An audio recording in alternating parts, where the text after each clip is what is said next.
हाय सांग मैंने केमती अच्छा मु आशा करे आपण बहुत भलरे आ मजार थे।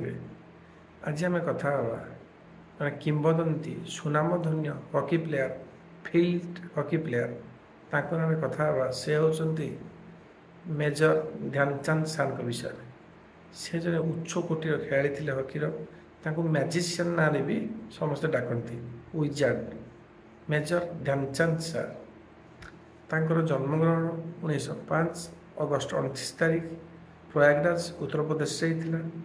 1979 डिसेम्बर 3 तांकर देहांत होता। से 1928 आमस्ट्रम रे ओलंपिक से golden medal Indian field hockey team रू पाइथिले। 1932 आमर से लॉस एंजेल रे होता ओलंपिक से भी गोल्डन मेडल पाइथिले। 1936 बेर्लिन ओलंपिक से भी गोल्डन मेडल पाई से हॉकीर जड़े सुनामधन्य खेलाड़ी थे।